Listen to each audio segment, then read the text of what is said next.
Fisher, who will be attending the University of Southern California in the fall to address the graduating class.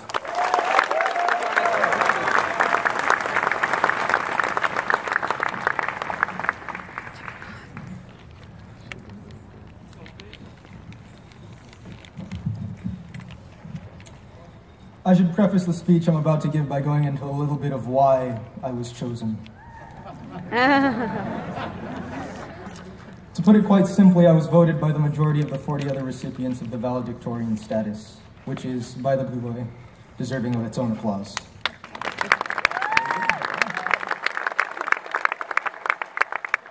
I think there are 190 of us total, which means about 21% of us earned it. But beyond that, since the appointment of valedictorian speaker was left up to a student vote, it was somewhat of a popularity contest.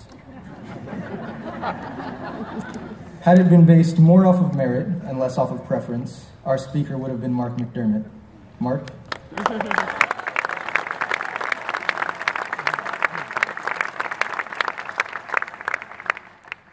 He may have more raw intelligence than anyone else among the valedictorians. So if my appointment can be justified, it's because I'm an exceptional representation of the whole student body. I'm either the smartest of the dumb or the dumbest of the smart here on campus. Now that that little bit of compulsory self-degradation is out of the way, I think it's also worth mentioning that I'm going to be making some references to things you wouldn't know about. And since you aren't going to know what I'm talking about, be prepared to clap and laugh out of obligation and to be bored. Like that, there you go, yeah. I'll try not to take too much of your time here so we can move this along. Don't worry, we're almost at the part where you get to watch your kid walk across the stage. We'll get there, I promise. There's a lot that I could mention here with the time I'm given, and there's a lot worth talking about. Too much. 4 years is a long time, and teenagers are great at making poor choices on a consistent basis, so it's been pretty eventful. We've barely passed classes and stayed up all night studying for important exams that we did badly on anyway. We've failed at important sports events and competitions. I mean, come on, we choked playing Modern Day for like 3 years in a row.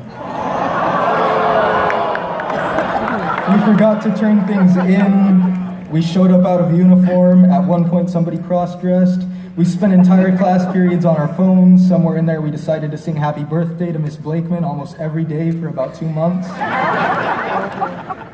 We were definitely the reason Mr. Bob's left. We were just awful.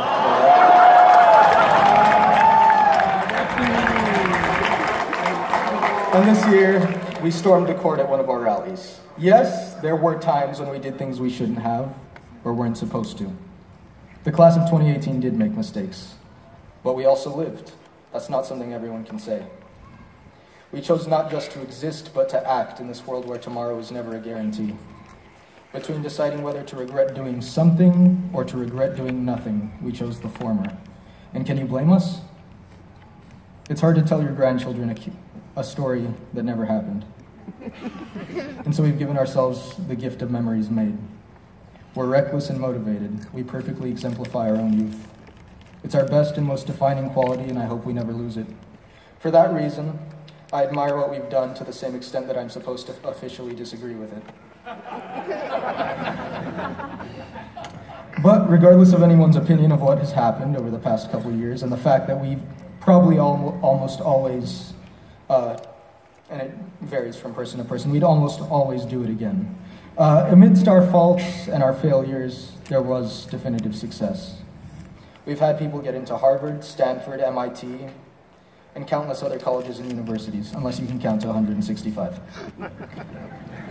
We've produced a new brand of students engaged in pathway programs. We've maintained football as our crown jewel for their impressive work and work ethic, despite their failures. We've broken records. We've earned perfect SAT scores and gotten people into universities early to begin their football careers. And that's not the half of it. I mean, you might say we weren't perfect, and you'd be right, but nobody can realistically deny that we, your sons, did pretty great overall. The majority of us were involved...